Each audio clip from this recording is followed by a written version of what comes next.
Okay, and what is your name and organization? Hi, my name is New, N-E-W, and I am with Aspire, which stands for Asian Students Promoting Immigrant Rights Through Education, and we are connected to the Asian Law Caucus in San Francisco.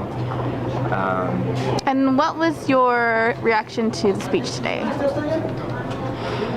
It's really been kind of a roller coaster because it's such an amazing gathering of important, powerful people. But you know, my personal reaction throughout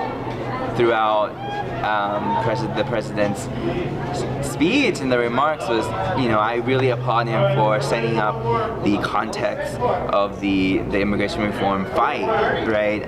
Starting off with acknowledging that the system itself is broken, that the amount of time that it takes for any legal sort of process to go through is like 7 to 10 years, and just, you know, him acknowledging that, that's important because, you know, again, if we want to try to not only, you know, speak to the choir, a lot of the other folks don't already have that thinking. You know, we might think that, oh, you know, the president's not saying too much new, but the fact that he's mentioning that, I think is fairly important. And in addition, you know, when he went onto his pillars, the 3 principles, I describe it as short, optimistic, but problematic because it really is. I mean, he started with enforcement, and I understand that you know, he has to please different sides, and you know, that's a legitimate concern. And I hope that in practice that it won't amount to a lot of actually, you know, increasing unmanned drones at the border. Just listen to the thought of that statement, and that it was mainly for, you know, in a sense, PR and to get support, because we've done a lot of that already at the border and it hasn't been doing anything. So, you know, and obviously the earning a path to citizenship, I do like that. However, you know, getting at the back of the line while not having a system to reform the line.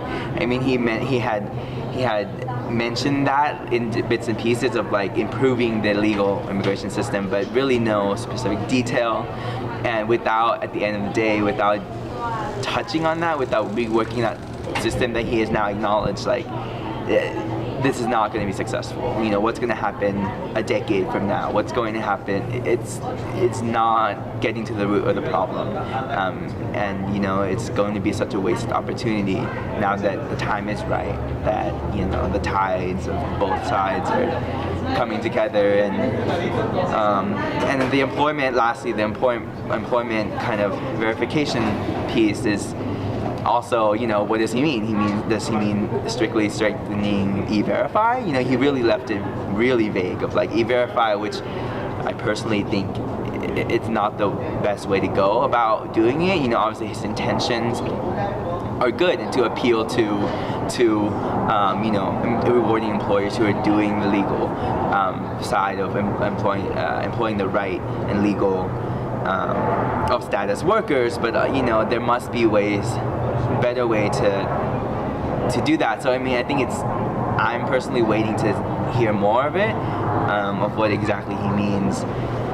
And I mean, yeah, I mean, that's the main, just line by line kind of his principle, which is, you know, I was like applauding 1 second and really cheerful because he is like taking a stance on it, but you know, then I sit down to the next moment and I'm shaking my head like, no, like what he just said was the back of the line, and it's definitely a mix of things that he said.